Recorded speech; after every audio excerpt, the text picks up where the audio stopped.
Estamos listos. Bueno, entonces vamos a hablar sobre la endoscopia en enfermedad degenerativa lumbar. Esto nosotros, caray, ahora cómo hago para pasar de una a otra. Ahora no me da, no me pasa de una a otra. ¿Alguien me puede ayudar desde allá o es imposible? Porque no me da Eh, con, no me da, no me deja pasar ahora. Ahora sí, listo. Eh, ahora sí, sí, señor. Este es nuestro equipo desde el año 2000. Tenemos este equipo con el doctor Jorge Felipe Ramírez y el doctor José Gabriel Rugeles, ambos ortopedistas cirujanos de columna. Vamos a ver la historia de cómo empieza la endoscopia en neurocirugía. Primero fue el Espinace en 1910, que utilizó un cistoscopio intraverticular para fulguración del plejo coroideo. Y Dandy, para lo mismo, como se ve en la figura, utilizó un espéculo nasal. Mixter en el 1923, realizó una ventriculoscopia del tercer ventrículo. Estos, en el año 31, Burman utilizó endoscopia en vértebras de cadáver para visualizar y logró visualizar con ello enfermedades, diferentes tipos de patologías tumorales e inflamatorias. Y Poole en el 37 utilizó una cánula iluminada por artroscopio y logró observar raíces, hernias discales, hipertrofia del ligamento amarillo, aracnoiditis, tumores. La discografía se empezó a hacer desde el año 48 por Hirsch y logró reproducir el dolor. Él notó que se reproducía el dolor que presentaba el paciente al inyectar solución salina en los discos herniados. Y Lindblom, entre el 48 y el 51, mostró 150 casos con inyección de medio de contraste ionizado en los discos normales y patológicos. Hizo descripción y seguimiento y popularización del método, y Adams y Hutton hicieron esta clasificación de 1 a 5, la cual es normal la 1, la 2, que es lo que se llama ¿cómo se llama? En hamburguesa, y los grados de degeneración hasta el grado 5.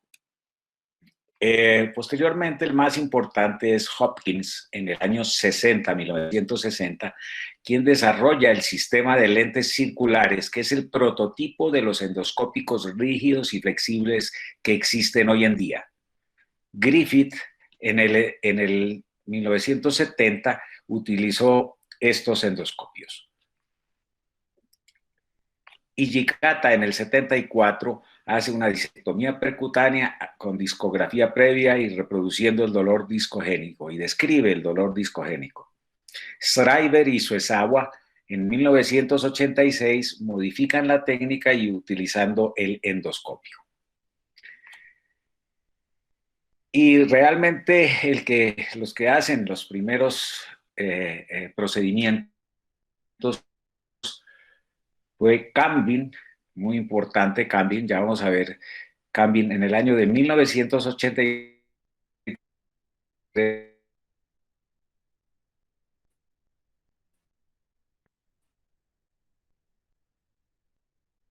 Más adelante, que es el triángulo de seguridad para el abordaje endoscópico. Choi y Asher en 1984 implementan el uso del neodymium jack láser con la ablación del núcleo pulposo y hace investigación de la presión intradiscal en cadáveres. Bueno, este video no funciona, pero él ya empieza a utilizar con el endoscopio el láser. Yonezawa en el año de 1990 realiza nucleotomía intradiscal percutánea con láser y reemplaza núcleo pulposo por tejido fibrocartilaginoso. Hay diferentes abordajes retroperitoneales, disectomía lumbar laparoscópica del año 91 y 93. La técnica que se llama de adentro hacia afuera, que es por el abordaje posterolateral transforaminal, es desarrollada por el doctor Anthony Jung, quien también desarrolla su endoscopio especial para este tipo de abordajes posterolaterales transforaminales, que se llama YES, por Jung endoscopy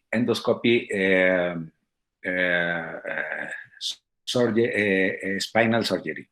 Bien, el uso, este artículo es muy interesante, es del 2019, donde se demuestra en un estudio correlativo de la evolución y pronóstico de los pacientes en que se han realizado estos procedimientos. Este es por el doctor Lewandowski, el doctor Jorge Felipe Ramírez y el doctor Anthony Jung.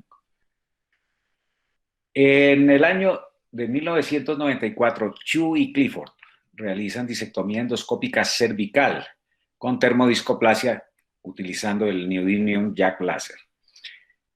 En el año 1993, Mack y colaboradores realizan toracoscopia videoasistida para procedimientos de columna con estos abordajes que vemos aquí. Aquí está el doctor Sanjoli del hospital del Woodward Spine Hospital, quien menciona por primera vez que con este abordaje posterolateral, hacer no esta técnica de adentro hacia afuera, inside out, sino solamente la fragmentectomía utilizando este abordaje posterolateral. Rosenthal, Daniel Rosenthal, que ustedes todos conocen, demuestra cómo la disectomía torácica con toracoscopio minimiza el riesgo de la lesión radicular. Remedios en 1995 hace acceso a cuerpos vertebrales con laparoscopio, inserción de implantes de titanio a injertos óseo. Y de Standó, en 1998, realiza microdisectomía asistida por endoscopio. Entonces aquí el aparato de Standó es un separador, el cual por una parte entra un endoscopio que no tiene sino un canal de luz y tiene otro canal, este separador, un canal para utilizar para los elementos, los demás instrumentos para poder realizar la disectomía.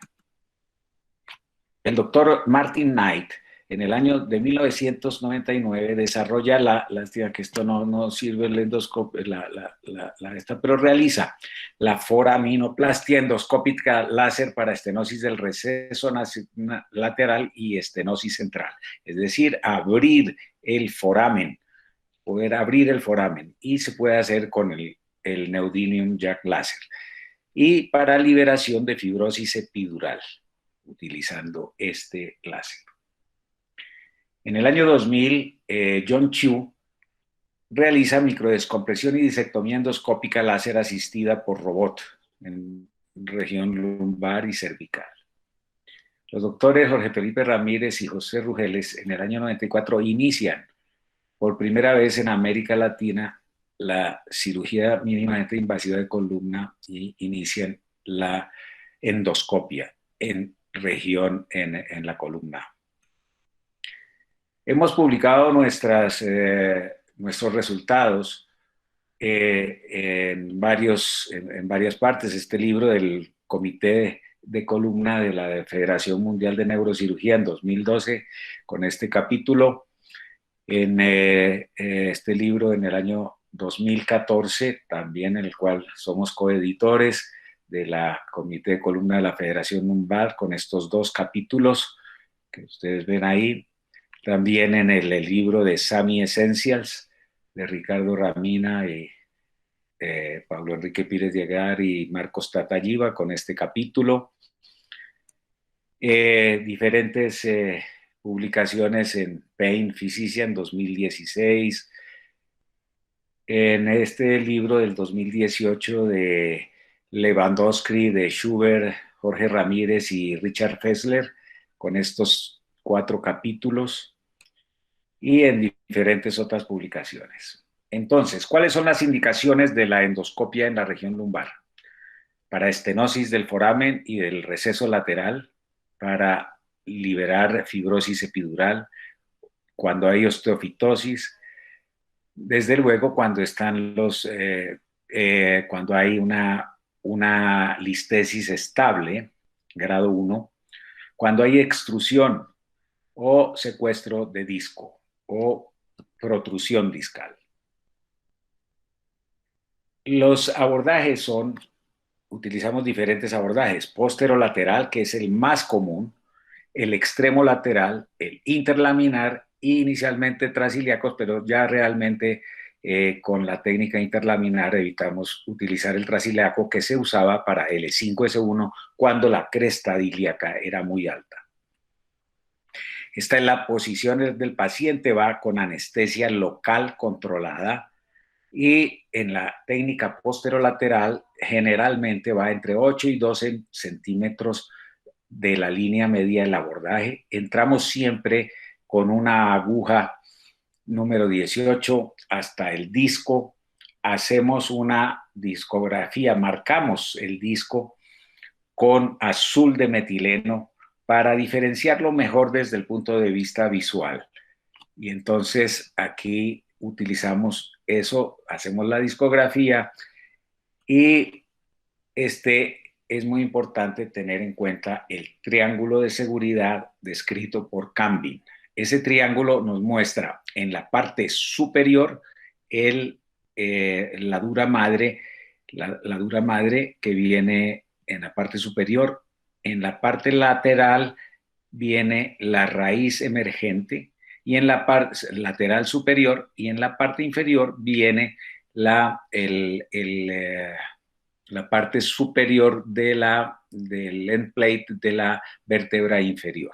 Entonces, que es donde está, dentro de ese triángulo está el disco, y es el triángulo de seguridad para evitar una lesión de la dura madre y los nervios que van descendiendo, como de la raíz emergente. Estos son los con láser, cómo se hace la técnica inside-outside. Aquí les voy a mostrar entonces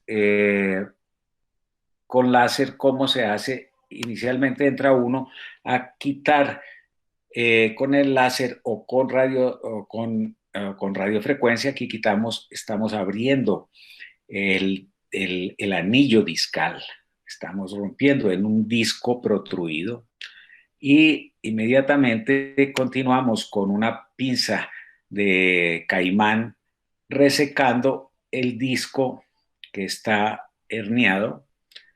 Utilizamos diferentes objetos como un gancho. Aquí está la raíz en la parte lateral izquierda.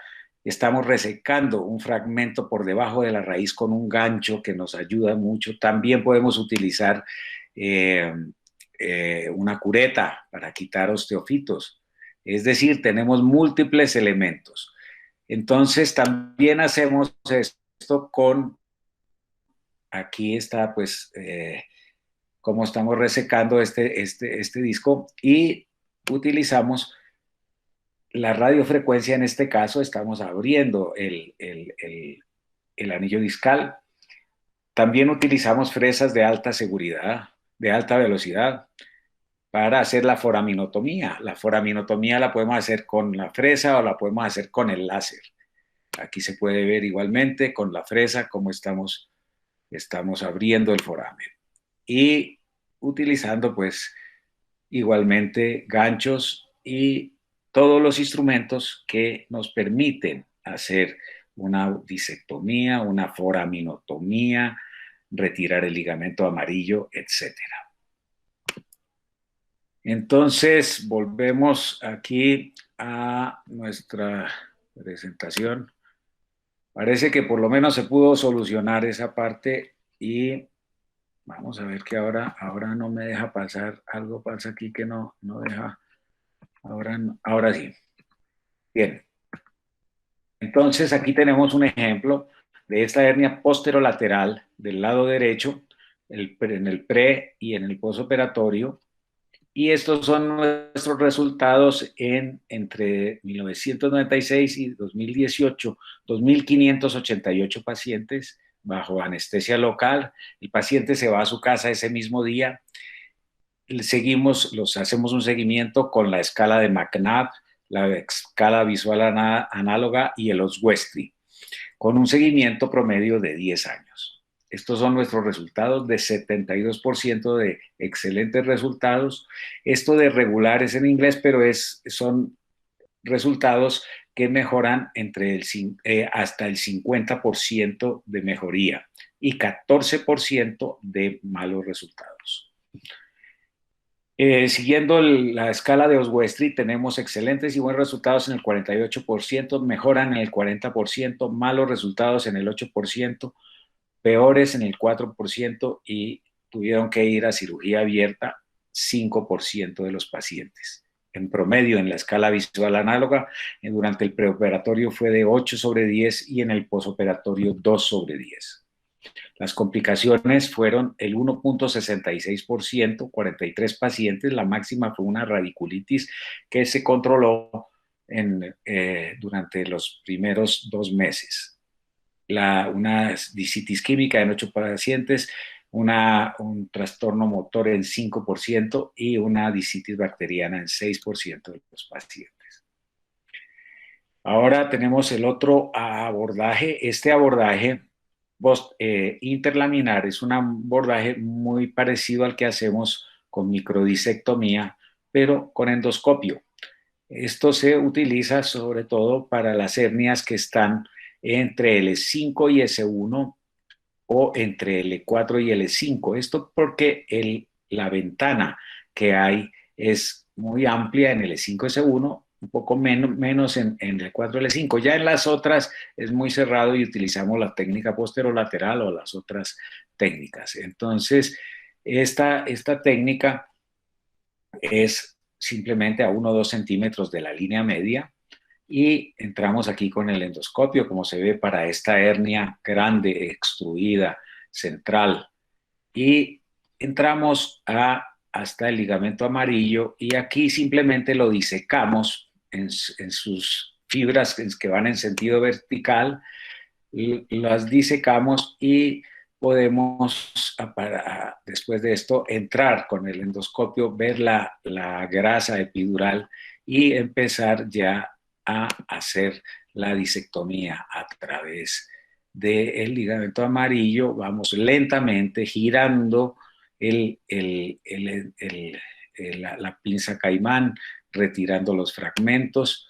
Como se puede ver aquí en los videos, vamos retirando lentamente, despacio los fragmentos para que podamos hacer una resección adecuada. Entonces vamos aquí en la parte inferior, ya quedan un poco fragmentos y ya queda un mínimo fragmento que con un gancho aquí lo estamos quitando. Y ya a ver bien completamente la raíz, completamente libre. Entonces, en estos casos tenemos, por ejemplo, extruida posterolateral derecha L5S1 en el preoperatorio y aquí en el postoperatorio. En este otro ejemplo, otra hernia extruida migrada L5S1 que se ve durante el preoperatorio. Estas son las imágenes y estas de la derecha, la imagen postoperatoria. Los resultados en estos pacientes hasta el 2015, desde el 2009 que iniciamos esta técnica, 85 pacientes con 80% de excelentes y buenos resultados según la escala de Oswestry, mejoraron el 14%, malos resultados en el 6% y tuvieron que ir a una microdisectomía del 6%. La escala visual análoga fue en el preoperatorio de 8/10 en promedio y el posoperatorio de 3/10. Las complicaciones en estos 85 pacientes fueron 7 pacientes con transitoria hipoestesia transitoria, con radiculitis transitoria 4 pacientes, no hubo fístula de líquido, no hubo infección. Para el abordaje extraforaminal endoscópico, para las hernias extraforaminales se diseñó este abordaje. Inicialmente Jung y también Liu utilizaban la técnica posterolateral transforaminal, pero con la técnica inside out, de adentro a afuera.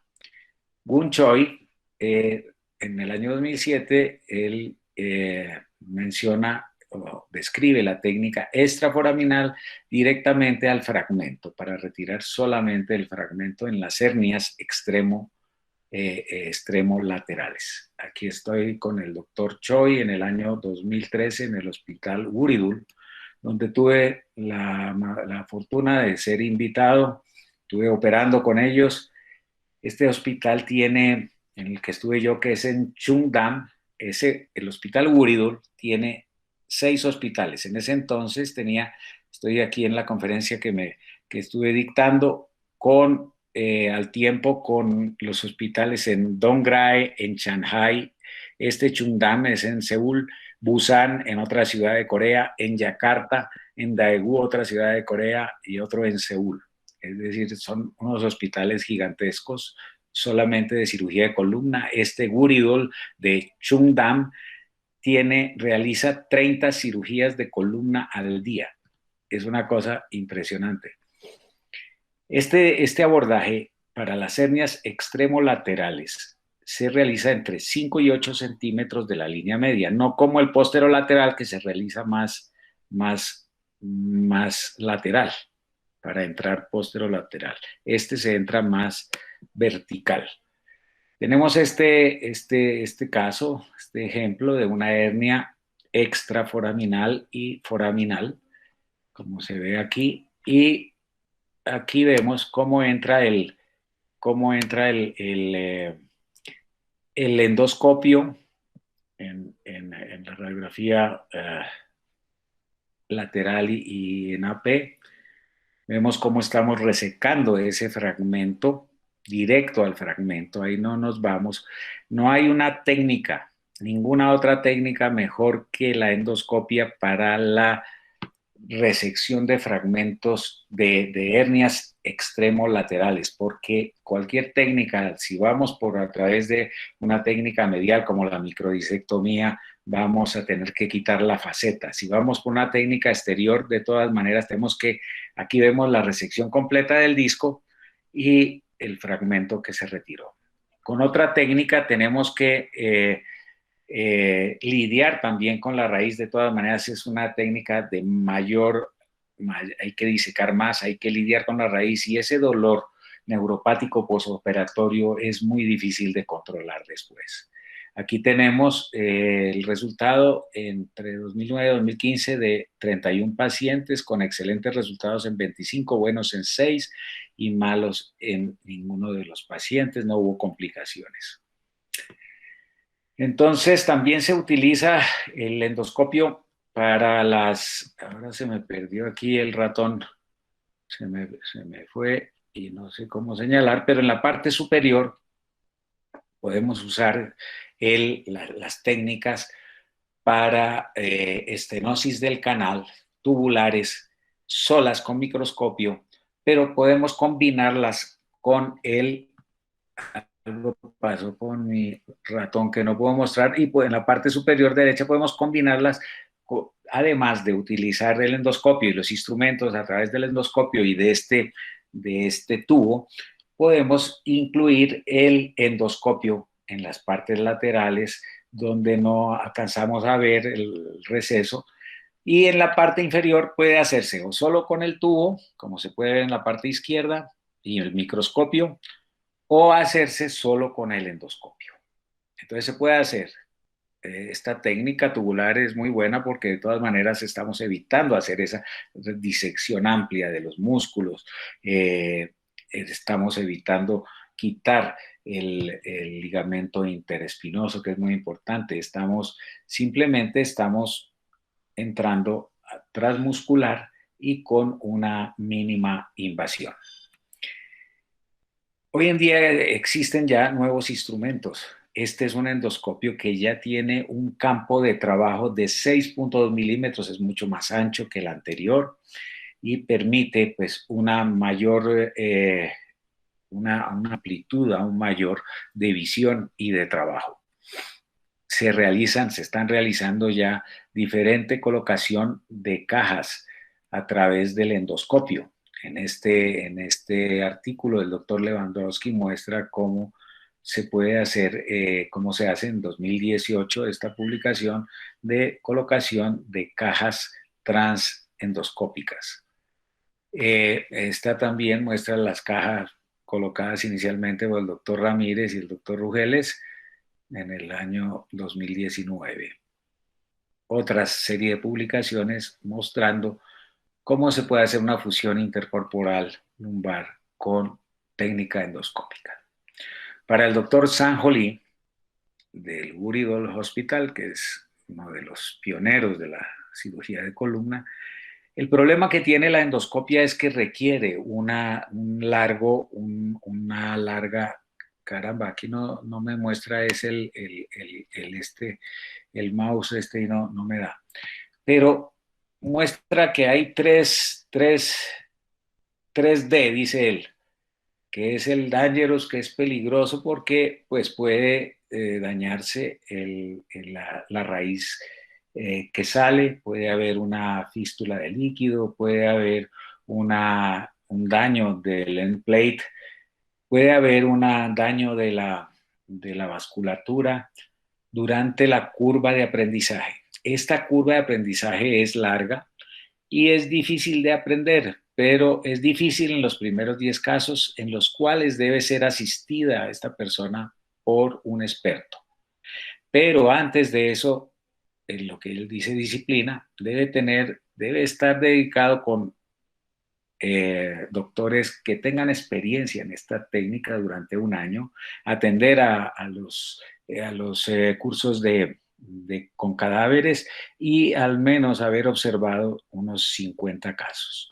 Ese es el problema que tiene esta cirugía, es que requiere una línea de aprendizaje un poco más larga para nosotros que estamos acostumbrados al microscopio.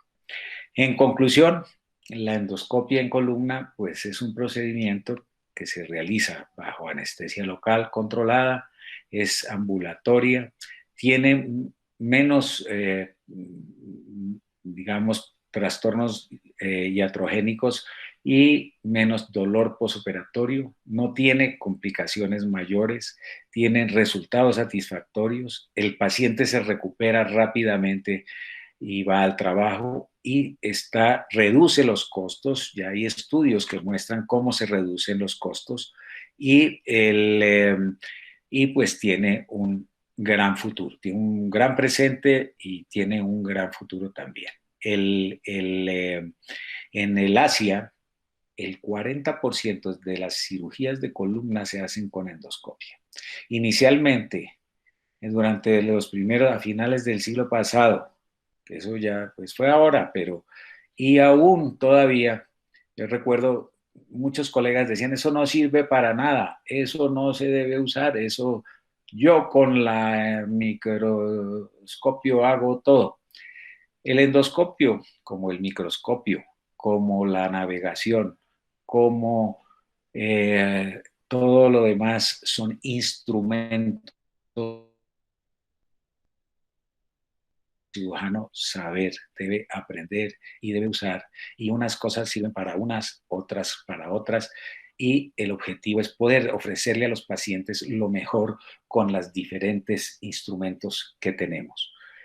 Finalmente, quiero recordarles la invitación, extenderles la amplia invitación a todos nuestros neurocirujanos que nos acompañen durante el 17º Congreso Mundial de Neurocirugía que celebraremos en Bogotá el próximo año entre agosto 29 y septiembre 3. Favor, aquí está es que se me puso abajo esa línea y no sé cómo salir de eso, pero entrar a la página web del Congreso, que es www.wfns2021.com, y allí están todas las informaciones. Ya las inscripciones están abiertas a precios reducidos. Necesitamos que nos envíen sus trabajos desde ahora. Necesitamos presentar de Colombia una fortaleza en todo lo que estamos haciendo con los trabajos de todos los centros tan importantes como el de la Universidad de Antioquia. Muchas gracias.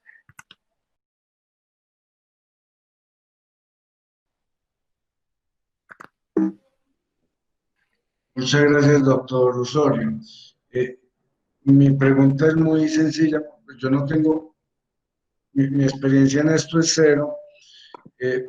pero los endoscopios son suyos o se los compró el hospital. ¿Y qué costo tienen? Bueno, no, vea,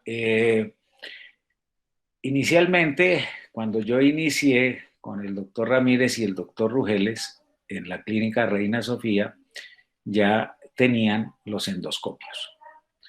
Posteriormente, trabajaba yo también con Compensar y me compraron los endoscopios en Compensar y estuvimos realizando esa cirugía.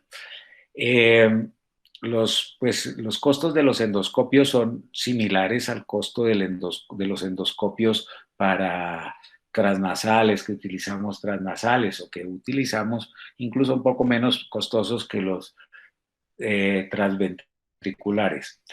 Pero también existe hoy en día la posibilidad que hay casas que alquilan el endoscopio cuando uno tiene una cirugía, así como alquilan tantas cosas, los navegadores y todo eso, cosa que es absurda, porque realmente un buen hospital tendría que tener todo eso. Es una vergüenza que en nuestro país todavía en muchas partes toca decir, este paciente va con navegador. Hace apenas 10 años tenía que decir, este paciente se necesita de la fresa de alta velocidad, este paciente necesita el monitoreo. Es una vergüenza, deberían tener los centros importantes esa tecnología propia. De lo contrario, la calidad realmente es muy baja. Pero bueno, existe esa posibilidad. ¿Y usted en este momento encuentra alguna indicación para hacer una microdisquilectomía convencional? ¿O todas las hace por endoscopia? No hago unas convencional, es decir, depende a veces si tengo con el endoscopio, pues se puede hacer la mayoría sin ningún problema. Pero a veces también la hago y hay ciertos casos que es difícil. Yo les mostré que un 5% de los casos hay dificultades con la endoscopia, pero también eso es con la experiencia. Al principio uno pues va teniendo más casos que requieren, inicialmente los casos que requieren ser reoperados abiertamente con una microdisectomía, por ejemplo, pero con la experiencia poco a poco no va siendo necesario. Doctor Osorio, surcolombiana de neurociencia, nos pregunta si existe algún entrenamiento formal en Colombia para estos procedimientos. Y si alguien Sí, quiere rotar con usted, ¿hay alguna posibilidad por parte de nuestros residentes? claro que sí. Existe, nosotros tuvimos, desafortunadamente, por algunos problemas ahí administrativos, se cerró un programa de entrenamiento en cirugía de columna, en el cual varios neurocirujanos y ortopedistas se entrenaron durante 2 años, un programa, un fellow de columna. Pero ese se cerró, se cerró desafortunadamente hace 3 años. Pero les mostré ahí en una fotografía, el doctor Jorge Ramírez creó el instituto, el CLEMI, que se llama el Centro de Investigación y de Entrenamiento de Cirugía Mínimamente Invasiva, aquí en Bogotá, a la salida de Bogotá, donde se realizan permanentemente cursos de entrenamiento en cadáveres con endoscopia espinal. Entonces, en el CLEMI se realizan estos cursos, pero permanentemente. Se hacen alrededor de unos, no sé si no estoy mal, unos 20 cursos al año, algo así. Y viene gente de toda América Latina, han venido ya durante muchos años.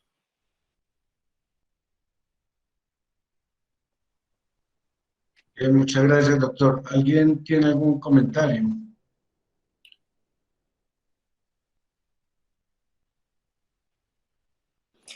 Sí, Nacho, buenos días. Adelante. Buenos días, doctor Osorio. Muchas gracias por su presentación.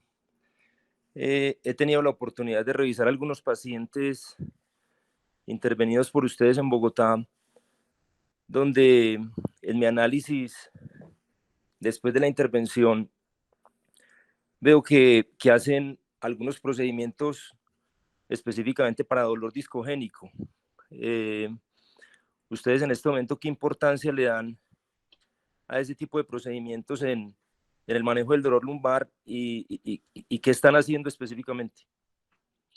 Sí, para pacientes que tienen dolor lumbar, que tienen unos discos que están con alguna pequeña protrusión o que son discos negros, realizamos siempre la prueba discogénica, la discografía, pero realmente la grafía no es tan importante, aunque tenemos la clasificación que les mostré a ustedes, pero lo más importante es que el paciente reproduzca el dolor similar al que tenía de 6/10 en adelante. Si ese paciente tiene eso, hacemos el tratamiento con radiofrecuencia, no con endoscopia, sino simplemente con una cánula de radiofrecuencia directamente al disco, pero previa a la prueba discogénica. Esa prueba discogénica, esa discografía y prueba discogénica la hacemos nosotros mismos, porque cuando se le manda al radiólogo y eso, la interpretación es otra, es cuando usted conoce el paciente, cuando usted sabe cómo es el dolor, cuando usted sabe cómo es que lo que presenta el paciente puede reproducir, puede saber si esta prueba realmente es positiva o no. Y sí, como no, eso lo continuamos haciendo. ¿Y cuáles son sus resultados, doctor Osorio, en este tipo de procedimientos? Pues tenemos unos resultados del 70% de buenos resultados con ese procedimiento. Nos pregunta también Surcolombiana de Neurociencias qué diferencia hay entre entrar al foramen 10 centímetros y la otra técnica que es más medial. Lo que pasa es que para las hernias posterolaterales, si van un poco hacia el foramen, esa técnica posterolateral es pues más directa. Además, en muchos casos, estas hernias se acompañan de osteofitos y se acompañan, por lo tanto, de cierre del foramen. De tal manera que con una técnica posterolateral puede uno no solo extirpar la hernia, sino hacer la foraminotomía, la foraminoplastia, y liberar la raíz de una mejor manera.